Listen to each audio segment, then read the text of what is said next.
Hello, this is Sarah Muse. I'm interviewing artists for the Open Studio Tour Roanoke tour, and it is April 29th and 30th this year. We have a little dog in the background.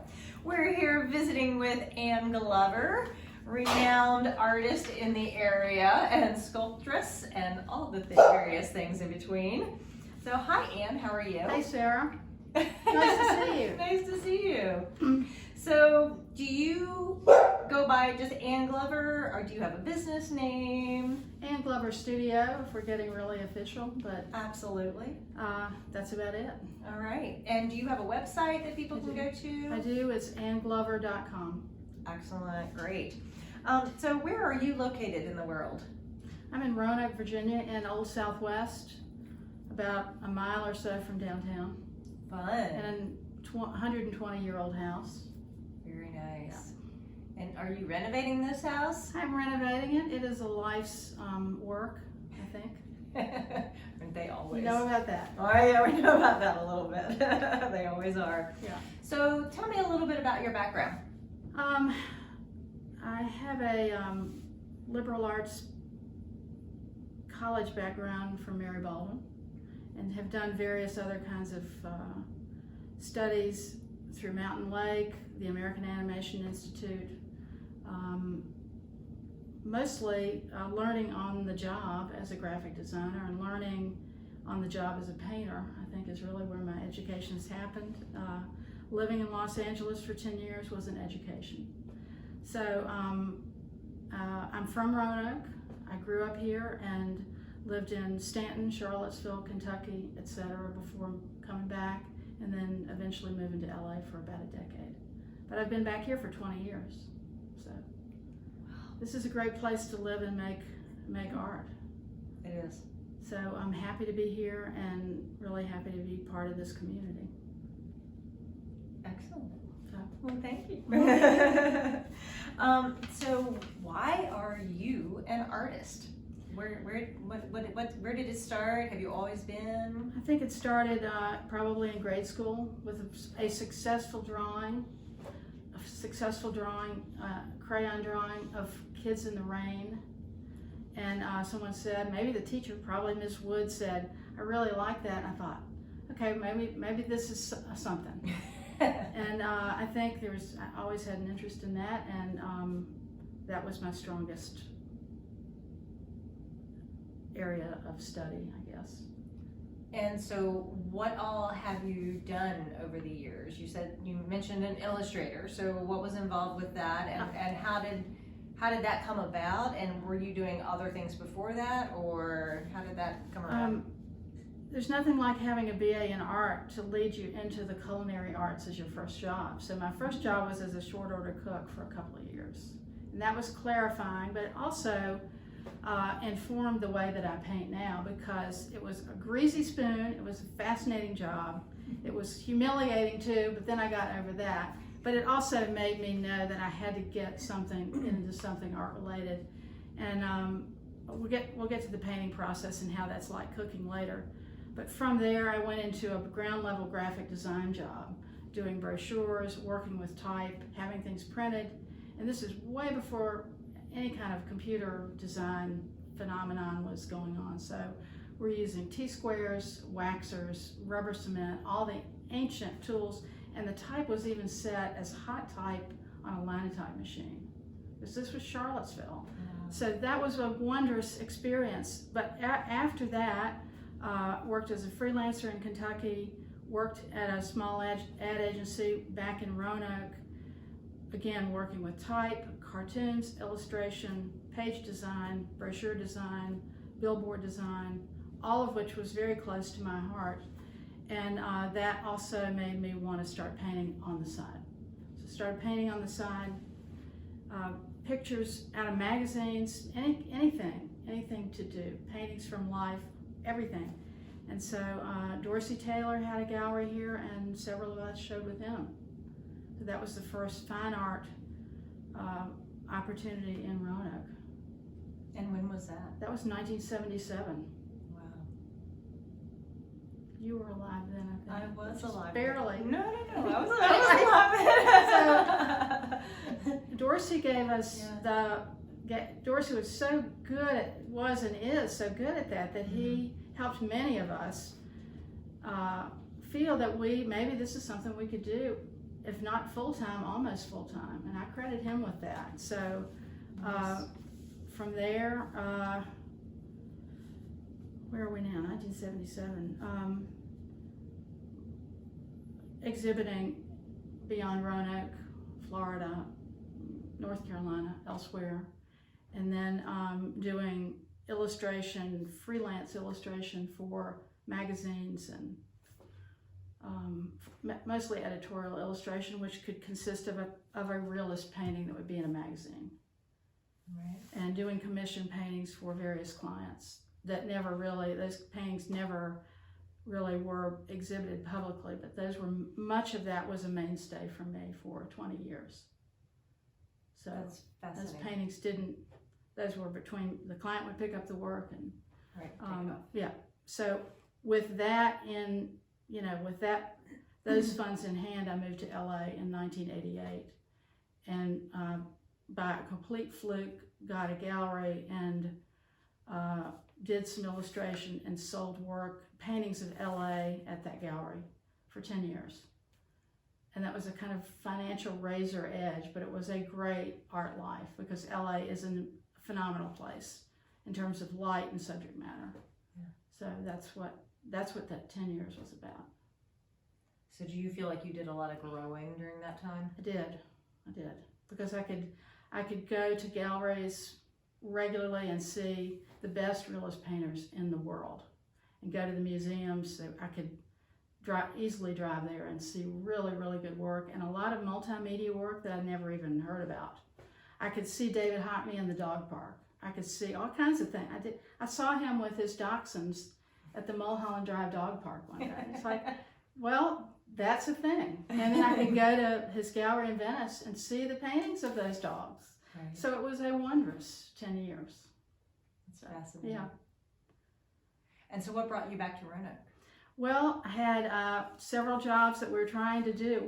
I was working with a writer to do a series of illustrations of train books for Lionel Trains, a screenwriter who'd done television, but that job didn't come through because I'd never done that before. And then I had another commission with my gallerist to do some pictures for the Hilton, which was to get out of the precariousness of showing work at a gallery and then just hoping that enough work sold that would carry you through to the next show. So those things didn't happen, and I was thinking, maybe I need to think this through. I still owned a house here, and I came back, and eternally optimistic, I kept a studio out there for about a year, thinking I would just go back there. But once I got back to Roanoke and saw that there was a lot to do and a lot of people who were eager to collaborate on a studio tour or a gallery, that was that. So it was fun. That was the 2000, 2001. So we got all engaged, and that's where you come in. Well, thank you for including me in your life. That's where you're on the timeline. And then I know everything about it. Yeah. But everyone else does not. Yeah. And so, being back in Roanoke, then what direction did you kind of,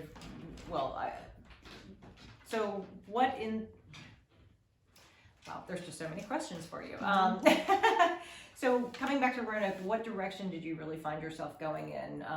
Was it more about gallery showing? Was it more about illustration? Or was it a combination of everything? Were you sticking with painting at that point? Just doing paintings. I had painted the maps of LA, because when you go to LA, at least not now, but there used to be a 3-ring binder that you would have to drive around LA because, and it was these beautiful, I have one here in the house, but you would take out the page and find where the dinner party was or where the gallery was. It's like, we're on page 45, just to get your way around. It was a whole way of navigation then. There's no GPS, no cell phones. Right.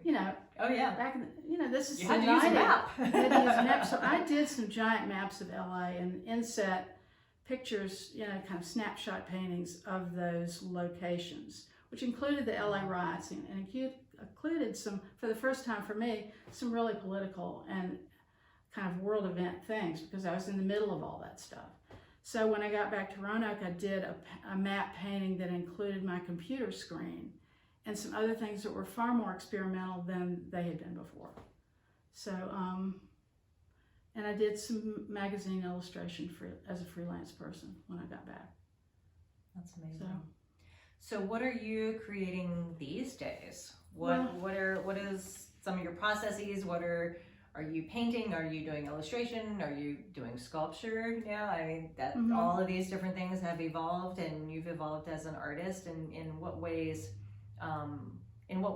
would you like to share with our viewers? Well, what I'm working on now is a new series of still life pictures that are not unlike a series that came about from the early 2000s until really recently, when I went to the antique mall on 460 and found these German Keiko dolls, these that have wire armatures, and so they can be placed in all kinds of, natural doll. They're the action figures. So when I fell upon those dolls and started setting them up in a kind of two-wall diorama made out of foam core, they started telling their own story, which is a really important thing that can happen when you're working with still life subject matter like this. I guess maybe any kind of still life subject matter, but especially if it's carrying all this narrative stuff. Because you have a father and a mother, and you have children and all the players, and these were probably made in the 40s and 50s, so they all look like carry the meaning of that era. And they started telling their own story. And so I did. And then what do you do with them? Are they just your subject matter? How are you using them? They're kind of dealing with them objectively as really interesting subjects, and didn't really think about the narrative. I didn't want to show an obvious scene, so I just let them. One of the issues is kind of technically getting them to stand up or sit down, getting their little wire knees to sit. And then there's something else, I guess, in terms of maybe design, and maybe this kind of seems where we're going. Where do you place the figures, and what are they doing? And the less you really, well, I want to show this. You don't do that, but you just allow them to be. Then something will emerge from that. And so, for 20 years, they told their own story of kind of domestic disturbance to a nativity scene. They were not joyous at first, but they became more joyous as I went along. So they're resting now in terms of my body of work, but I don't think I'm finished with them. I have some plastic marks. I didn't know anything about vintage toys, but there's some incredible kind of 50s Martians that I found on eBay that have the big ray guns, and they've been in a couple of pictures, which totally changes everything. Mostly the family is not noticing them, but I think that's an opening to some more paintings with this group. We have an ancient Batman who looks like a ballerina right now, but he'll be in something. But when you put Batman in there, he does kind of command everything. So we'll see what he does. And then the paintings of the last 3 months have consisted of mostly these German and English lead toys. I guess they're English. The German ones are plastic. But these toys I've found online, and they're not expensive. They're coming from, some of them are coming from England, some of them are coming from the Midwest, all around. But I like the primitive quality of them. They look like a child made them out of clay. Whoever painted them was probably a little bit farsighted, because sometimes the mouth is not anywhere near the mouth is, which is completely fine. But they're a whole group of cowboys, most of whom are in the house over there. And there's a lion tamer, bride and groom, a tiger, just a whole whole cast of characters. And so what are you painting with? What are you painting your paintings with? I'm painting with oil on panel. So here's an example of one of the pictures that came out of the series. This painting was set in this room, so you can see some of the figures. Let's take him out, but let's take him out.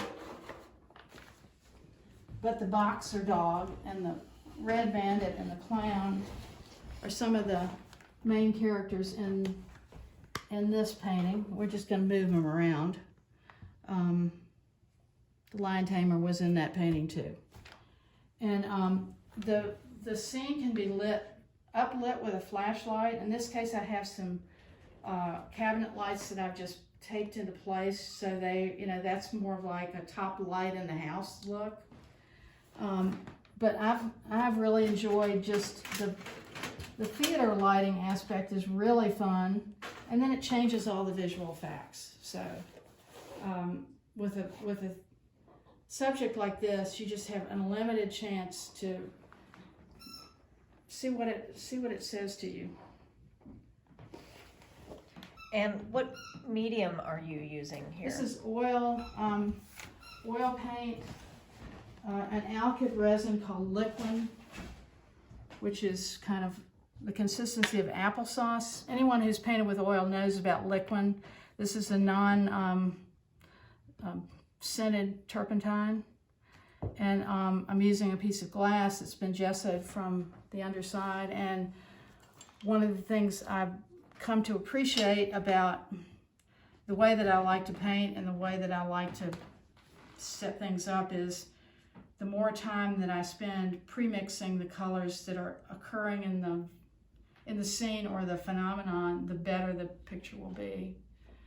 We get kind of impatient to start painting immediately, but I find when I take more time and just key in what the batches of color are that I'm going to be needing, the picture is just much more successful. So I just took this little cowboy out. He's been in probably almost every painting from this series of 8.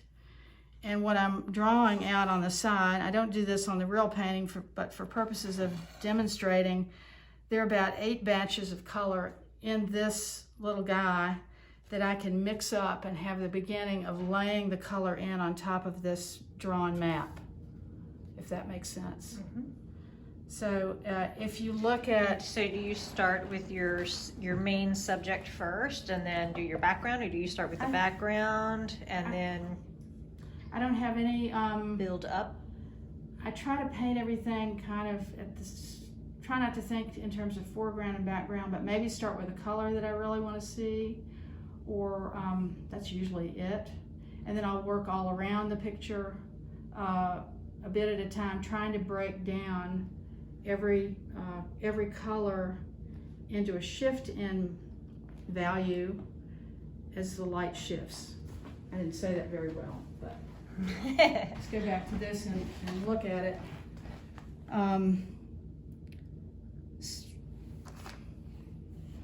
Say in this figure, you have 2 basic, well, let's say 3, 1, 2, 3 different shifts in, pretty major shifts in value and hue based on what the light happened to be doing to this subject. So pre-mix this, this, and this. And in the greens, which is this, there's 1, 2, 3, 4, well, 4 basic colors that we see based on what the light is doing. Mm-hmm. And so I would mix those on the palette and have those ready to fill into the drawn map. And I think of the drawing as really just a mapping of what I'm seeing so I know when the value shifts. So I'm treating the shadow cast by this guy with as much importance as I am the 3-dimensional hat. And that's a right brain thing. So try not to say, oh, now I'm painting the nose, or I'm painting the gun. I'm painting this shape, and try not to name anything.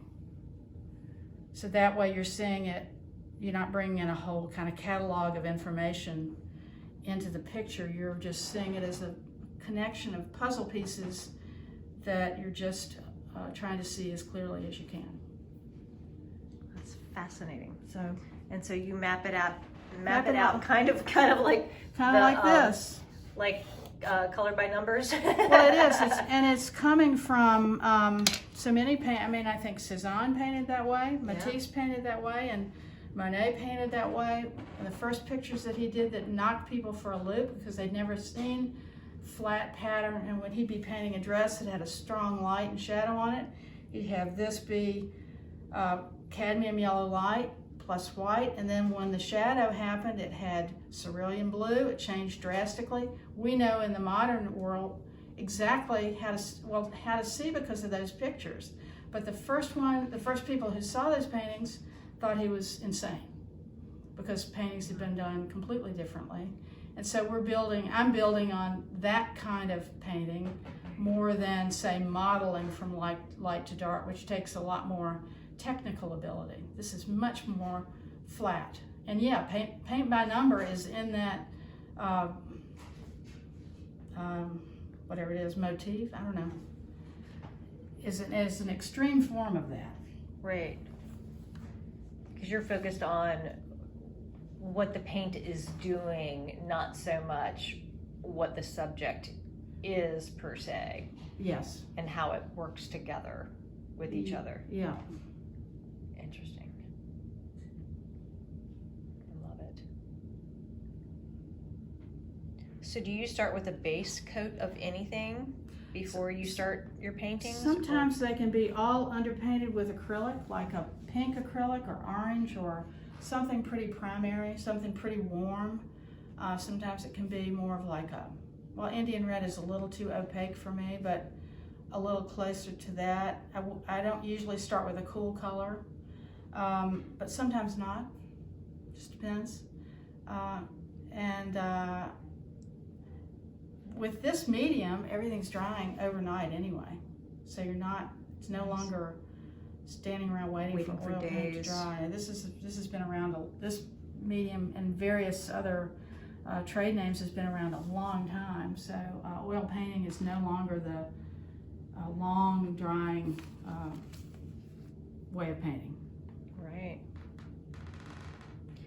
And so with these guys, and kind of with the with your more sculptural pieces, it does seem to be kind of really about the color play. So tell me about that. Like with this piece and from this series, you have several pieces, which I'd love to show them too. What inspired this? How did this kind of come about? You know, it seems like it's a completely different beast than this. Well, so, but it seems to it's so you. So what makes it you? What are like some of the details, some of the... This is the graphic design side. Like the days when we would do a cartoon for Andy Shelton Chevrolet and do a bulletin board for him.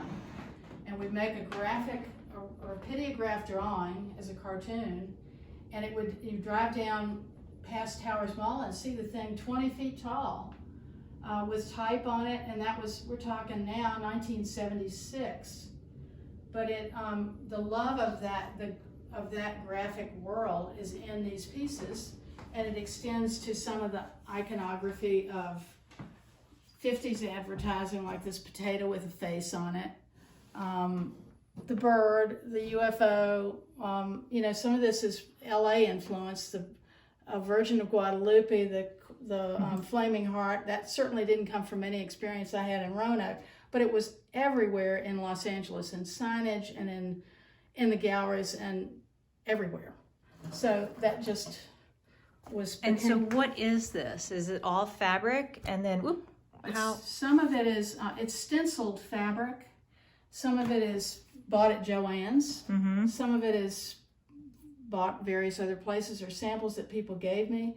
My mother was in the fabric business for 20 so years in Roanoke, so she was always bringing me extra bolts of fabric because they were getting the ends of bolts from New York and selling those as upholstery and curtain material. So her love of fabric was everywhere when I was growing up. So that was in there anyway. And I found with this piece, and this is in the works, this thing's been in the works forever, but the more things that I'm making, like this is just a, a metal punched thing that was fixture for an old light, but I love the dot screen that comes out of that. Mm-hmm. So most of it, I'd say 3/4 of this is made and the other quarter was found. This is real chintz.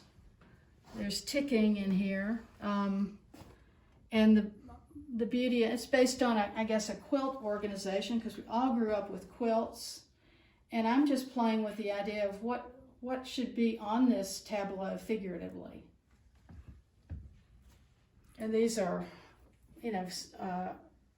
aluminum, black painted aluminum pictograms from samplers, which is another fascinating tradition that I haven't quite exactly figured out what to do with, but those figures come and go based on whatever it is I'm working with. And so how did you go from painting into this fabric stuff? I mean, was it just because you had those fabrics around? You were like, what can I do with them? How do I combine all the things that I'm interested in now? Can I get a super primitive, crude painting medium to work with? Can I find something graphically that I can do that has the element of accident? So this is a manila folder that the graphic is cut out with a X-Acto knife, and this can be read either way, and it's this piece, probably based from an old tattoo. So these things have appeared both really, they're great big stencils of that, but this is one that's appeared in some of these pieces. So it's just simple cutting the graphic with an X-Acto knife and seeing what comes of it. And the big pieces are from a piece of sculpture that was commissioned by the Taubman from a show that was at the Market Gallery. The small version of it was in the gallery in a theme show, but these giant stencils were made to cover 10-foot by 10-foot letters that were stacked in the atrium. So I had a whole lot of help with those. 30 people helped cut those stencils. So that heart image I have in probably 5 or 6 different sizes. And I have the stencil for this upstairs. So and then you have another piece in here, several others that I do that are kind also of using that based on same iconography. Mm-hmm. Dot screen, 50s comic book culture, historic political figures, LBJ, UFOs, Nixon, they're all in this piece. Wonder Woman.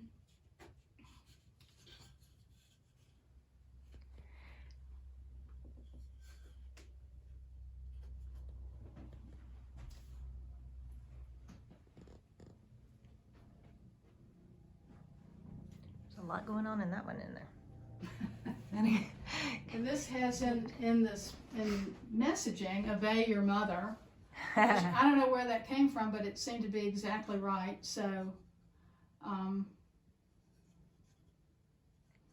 and then did this lead to this? This to was your metal a pieces? parallel. This was coming around. There was an artist in LA, Tony Berlant, who was working in tin. I had never seen anything before in my life made out of just tin. There's William Wiley, who's working in wood, and just a number of artists who were working in found materials. And so I realized that I couldn't reinvent that wheel, but I just wanted to see what I could do with the same idea. So I went to the Goodwill and got stacks and stacks of Christmas tins, and that's where all these reds come from, and it's certainly where the circles come from. And I just nailed them to 3/4 plywood. So this piece weighs about 60 pounds. That's amazing. And it's the only way I've ever been able to do abstract work. It's just, and it's really like being a quilter and staying in a non-objective world. And you see this little, because pieces are never completely done. This is a little oval from a Portuguese white tuna can, and it's just on with tape because I sit in here and contemplate this piece, and I would really like to do to add some ellipses, small ellipses to this piece.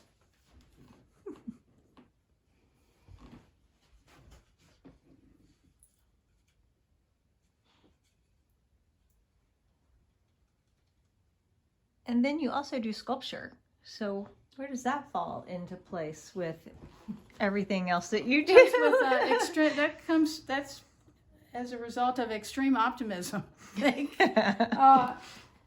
Because Roanoke allows for research and development time, it's a place where one can try things that are brand new, and so there have been opportunities to try to build something, to make a thing, and have the time to really see it resolve. So having been inspired by a lot of sculpture in LA and in general in the world, I had a chance to make what are in many cases big toys. They look like big toys, and that's just what they turned out to be. So it's a love of the same subject, but they just got to be made bigger. Is there one here that we can see? Well, the maquette for one of them is here. Or we could look at, I don't know if you On the front porch, maybe? Yeah, I don't know if we can see it. The front porch has some things, and then this is a piece that I did with Kathy Hankler, which was, this was for a kinetic show. How's the light on this? Mm-hmm. This was for a kinetic show years ago at the Jefferson Center, but it gave the two of us a chance to work with totemic figures that show up for me in my work, and she had ones that showed up in her work. So the hand and the tree were hers, the dog and the tiger, I guess I got one extra totem. The lightning, the dog, and the tiger were mine, but we used the mechanism of the pecking chicken folk art toy. And so with her engineering skills and poetry skills and other skills, the two of us got to make a standalone totemic piece. And Roanoke is just the place where you can produce a thing like that. Well, someone has chewed up a box in here. That's always fun. Yep. And so the big piece back there, is that you? Which one? This? Yeah. Well, this is a Krampus piece missing the nose. It came from a Krampus show at Fleet of Rings gallery on Church. And that piece sort of still scares me to death. I want to paint it blue because I don't want to have that entity in the house. So, but the nose, I kind of use it as a Christmas tree this year. Oh, But awesome. I took the horns off, the nose and I took the tongue out. But I think it's going to morph into something else. But it was really fun to do. And the chalk that's on it was done by people who came to the gallery and wanted to add color. So there was a box of chalk with the piece. And that's really the best part of it. So I really would like it better if it had a whole lot of color on it and was turning into some other thing. Wow. So. That's phenomenal. And these are... And then the other works of art right there. Well, these are centuries. And that's another icon. Amazing.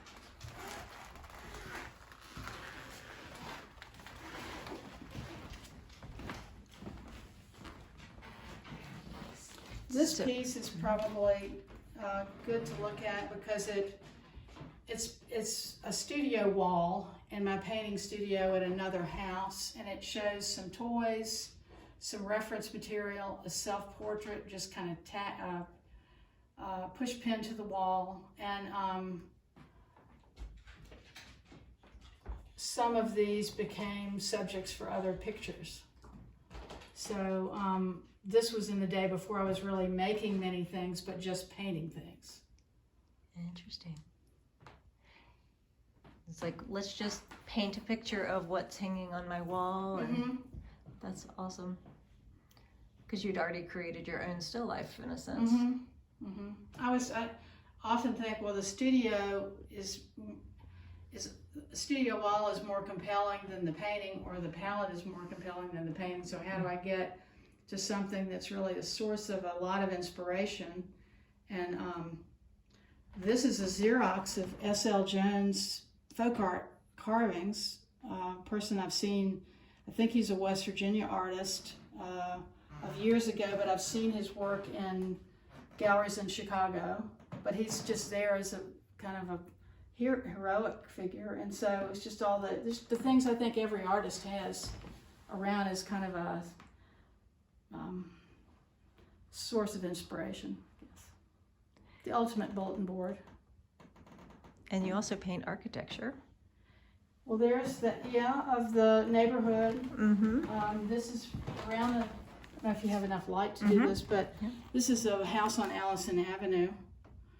And I'm looking at the spaces between houses.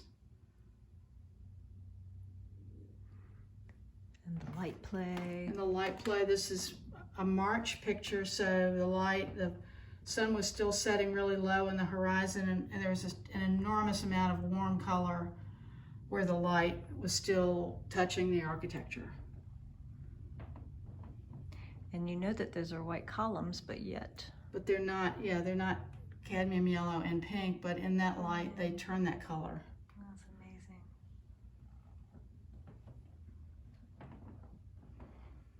That's fantastic. So is there anything else that you'd like to tell our audience about you or your art that we haven't covered yet? I think I feel this way, and many of my friends feel this way, that being interested in working in several different media is worrisome. Like, if I were more integrated, I would work in one thing and I'd do a lot of the same thing. But there are other contemporary artists that show the way and that allow us to do more play in various kinds of things. When I put my website together, it seemed much more cohesive to me, because I could see a lot of work together very quickly. And I think it is connected, it is connected. So having that objective distance helped a lot. And when I look at my friends' work and they're going, oh, I can't believe I'm doing this, this, and this, I don't have an agenda for that, but I see the same common thread in those who try more experimenting than a lot of other people. So that's what I've learned recently. Is that what you were asking? Anything you want to tell the world? Yeah.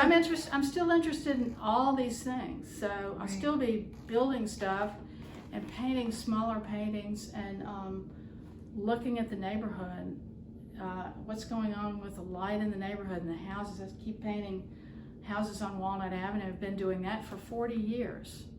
Ms. Llewellyn's house, there's certain corners that just compelling in the middle of the night or early in the morning or whenever. It's just, I don't know, return to that again and again. So is that what excites you? Architecture is one of the architecture toys. I guess everyday life has everything. All these things, I would say, are completely accessible, and that's fortunate. So the question that I'm asking all the artists, what makes you laugh? Just about everything. My dog makes me laugh. I don't know. Slapstick is still very funny to me. So with a dog or two in the house and a cat, there's this eternal source of slapstick humor. But I don't know. I have a very low threshold. So laughter is abundant, huh? I hope so. I think it is. Well, as it should be. So where can people find you? On my website, annglover.com, at the Market Gallery in downtown Roanoke on Campbell Avenue. And I'm also showing at Stephen Francis Fine Art in Lynchburg. Excellent. And you'll be a host artist for Open Studio Tour Roanoke. Definitely will. Which will be April 29th and 30th. Yes. Sorry. And 2023. Yes. And we hope to see you there. Well, please come and see us. Yeah. Thank you, Anne, for Thank you, showing us your work and your abode. And we'll see you soon. Hopefully we'll see you on the studio tour. Thank you, Sarah. Thank you.